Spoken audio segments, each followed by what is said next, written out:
what's up? Yeah, I quit my job the other day, right? Like on the 1st of April, I quit, right? Um, but let me run it down, right? Let me run this whole job thing down because it was real cool. I just quit something I've always wanted to do, right? So I retired a year and a half ago, um, closer to 2 years now, right? And so first thing I did was I sat around the house and tried to figure out, what the next move was. Now, here's something I realized about retirement, right? So when you work a job, right? Especially for me, right? You work a job 5 days a week. You got 2 days off, right? And there's stuff that you do on your days off. You know, wash the car, mow the lawn, catch up on stuff at the house. Or if you have a hobby or something, like for me, I play golf or do whatever you do on the weekends, right? So when you retire, right? The first thing I think you go into is you start doing the stuff that you would do on the weekends every day, right? I think that's what people think retirement is about. It's like, okay, the weekend forever. But when you think about it, right, when you're working and you normally got a job and you got these 2 weeks off every week, right, that really only comes out to 8 days a month worth of shit to do, right? That's really only 8 days, right? So you retire, you do the weekend stuff, right? Because that's what you know to do when you're not at work, right? But the problem is only 8 days worth of shit to do, right? So you still got 22 days out of the month to figure out what you're gonna do, right? Um, I think it's why a lot of retired people do stuff like they get something that happens, every week at the same time, right? Like they'll take a class or they'll do something very specific every week at the same time because I'm telling you, the first thing you start to do is forget what day of the week it is, right? And you kind of end up in this weird limbo of time, right? Because you exist outside of the normal time you used to exist in, right? Where Monday through Friday was work days. Now, right, Monday doesn't make a difference. Wednesday doesn't make a difference. Friday doesn't make a difference. The only difference you really see when you retire is the amount of traffic on the road when you go somewhere.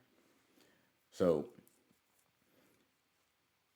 I went through the first couple of phases of retirement. I think everybody does the same stuff, right? At least I think I did. You run out of stuff to do. So then you start trying all the things that you really kind of wanted to do, but didn't have enough time to do. I think everybody ends up gardening at some point. Right? I think you try and grow something, a plant or something, because now you have time to sit and look at it and watch it every day. Um, I built a barn for my wife, did a bunch of stuff around the house, got really set in, mowing my lawn and doing everything else and just kind of chilling. But at some point, I kind of ran out of stuff to do, and all I was really doing was sitting on the back porch watching the horses.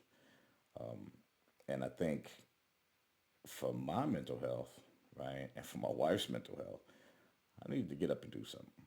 So I just kind of threw a couple applications out there, and a store that I liked called me back and asked me to do a job interview. From that job interview, I got another job interview, and before I knew it, I was an assistant store manager at a pretty well-known retailer. And so I start this job, and realistically, what I realized pretty quickly in the first couple days, maybe couple weeks, this job was more of an experiment for me, right? Financially, I wasn't bound to having a job. Between my disability and my retirement, and the fact that I live a fairly frugal life, I was okay. Plus, my wife still works, and we got other kinds of little weird residual income we bring in sometimes. So it wasn't a financial thing. I didn't need money. It was I need to stop just sitting on the porch all day doing nothing, um, and get up and go to work. But there were a couple of things I was trepidatious about or kind of nervous about, and it was, can I function among civilians?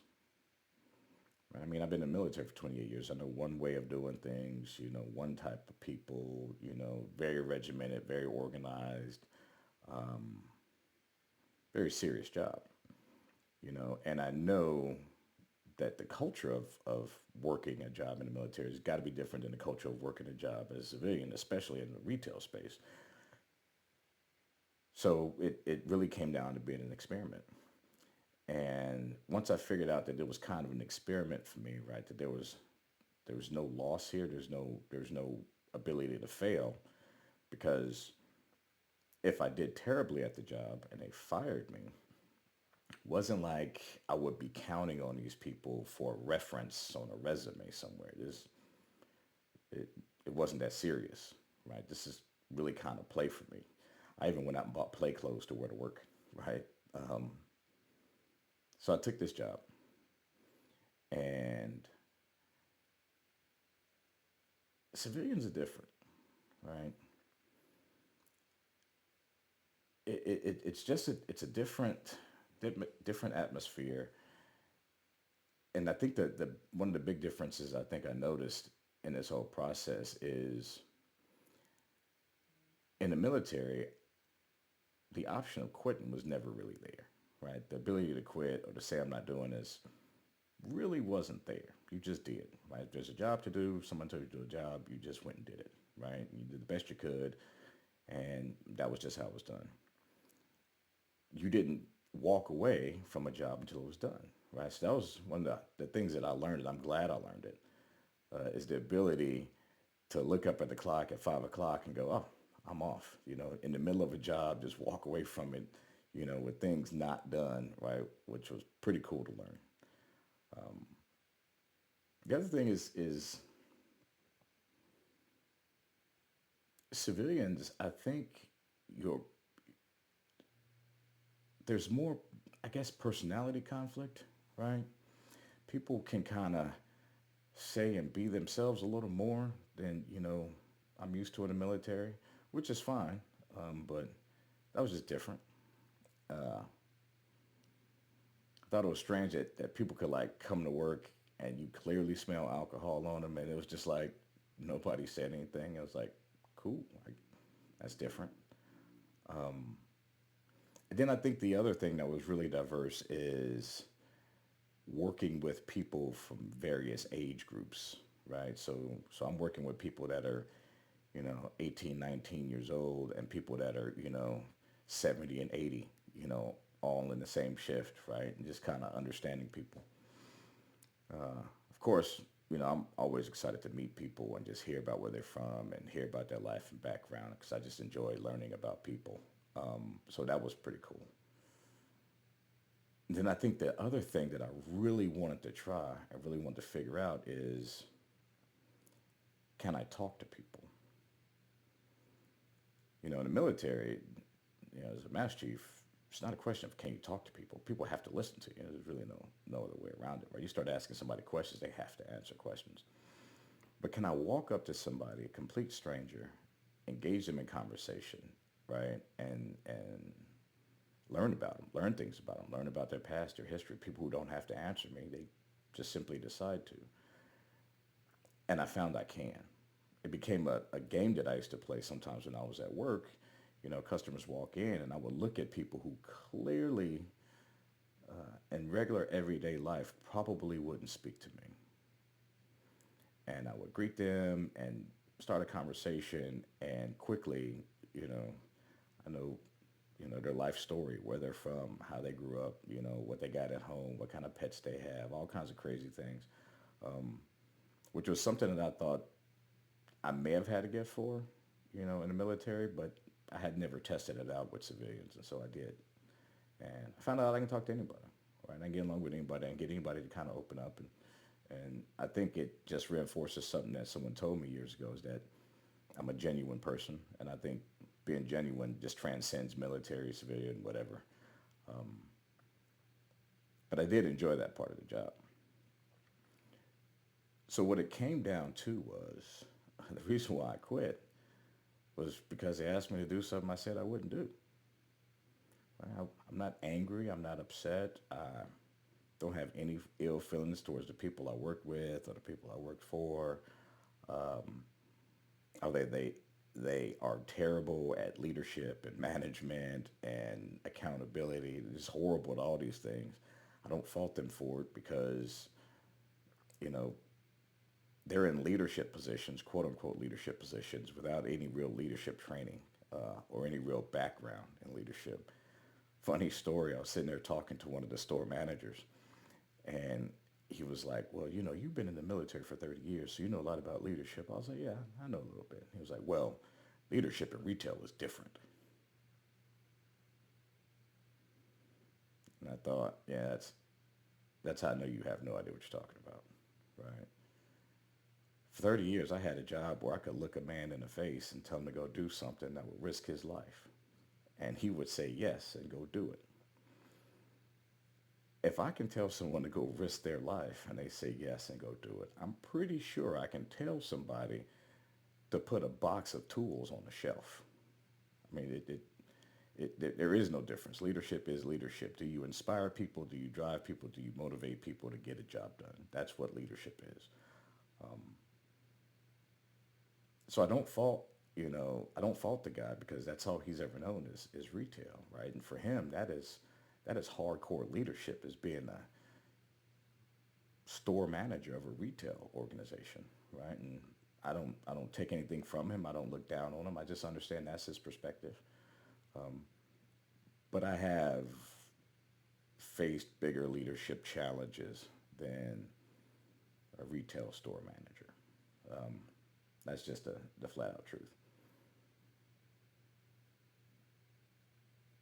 But I think the weird thing is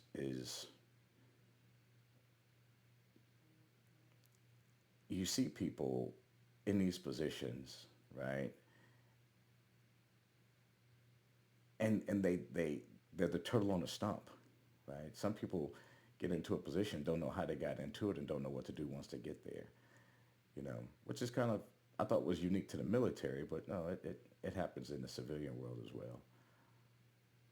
So long story short, they asked me a few weeks ago if I would transfer to a new store. The new store is closer to my house. I'd actually worked there a couple times. The crew there was pretty awesome, pretty good people. I liked hanging out with them. They're funny. And then I went back to the store I was supposed to work at, and it was a store that was new and we were opening up a new store, so it's kind of exciting. It was kind of like, it's like commissioning a store. I mean, I've commissioned submarines, so it was pretty fun. And about halfway through, the conversation comes up is, hey, do you want to go work, at this other store, where you are closer to home and you kind of know the crew, or do you want to continue to make this hour-long commute to come over to this store? I said, well, I have a sense of loyalty to the people I'm working with.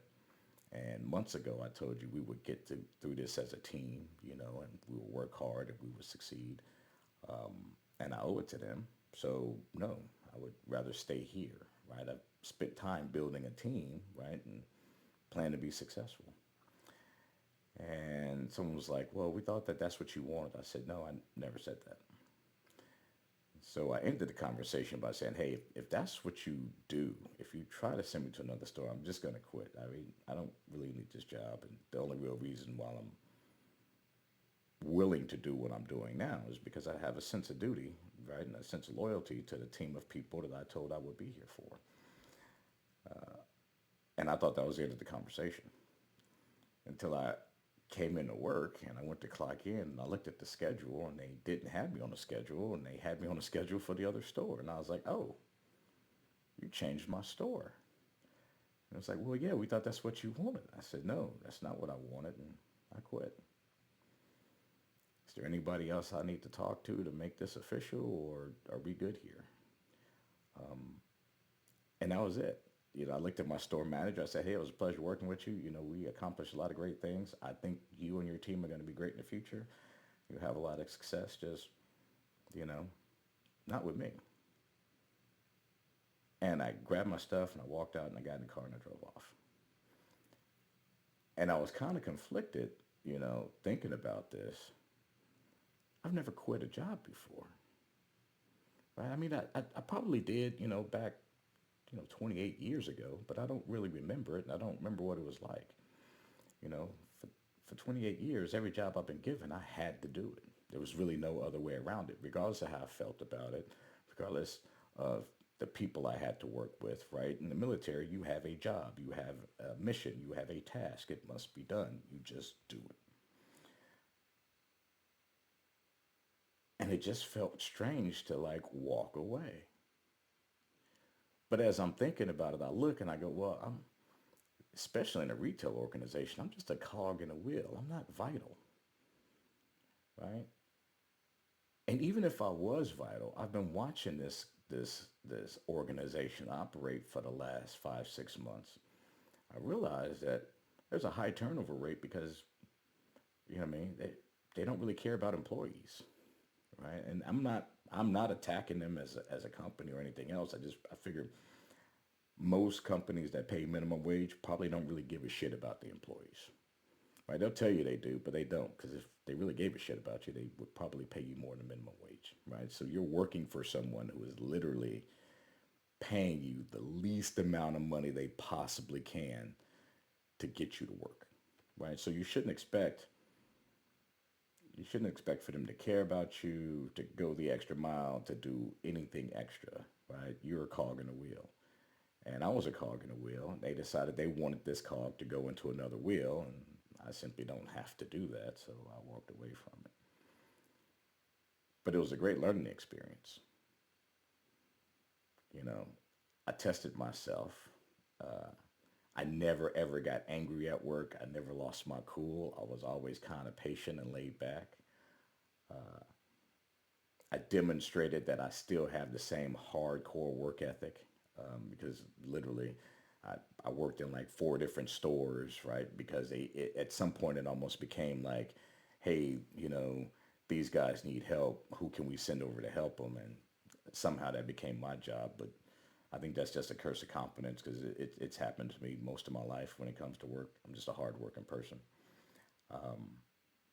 And I mean, in all honesty, it wasn't like I ever planned for this to be a real job. In my mind, it was like, maybe I work there for a year or 2 years, and then move on to do something else. I just kind of needed something to keep me busy.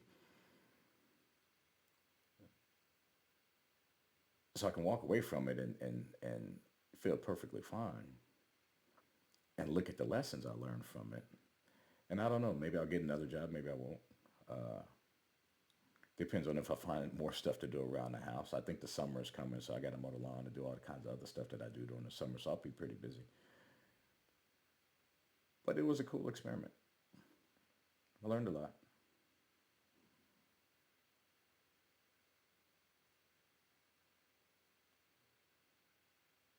I don't think I'm going to miss the discounts because it really wasn't a great discount. Employee discounts really weren't that great there. But I think I'll summarize all this. And I was listening to a podcast a few weeks ago, and they were interviewing Dr. Dre.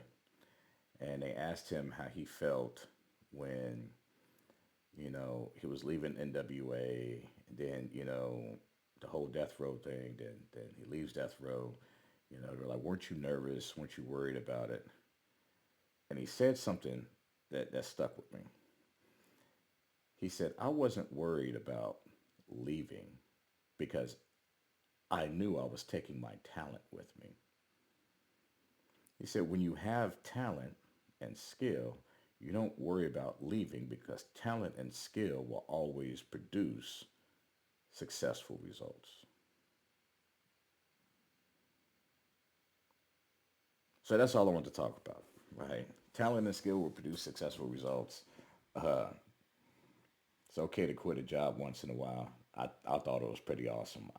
I've been envious of people who could quit jobs for years. I just really want to know what it felt like. And I'm going to be honest, it was kind of anticlimactic. I wanted something cooler.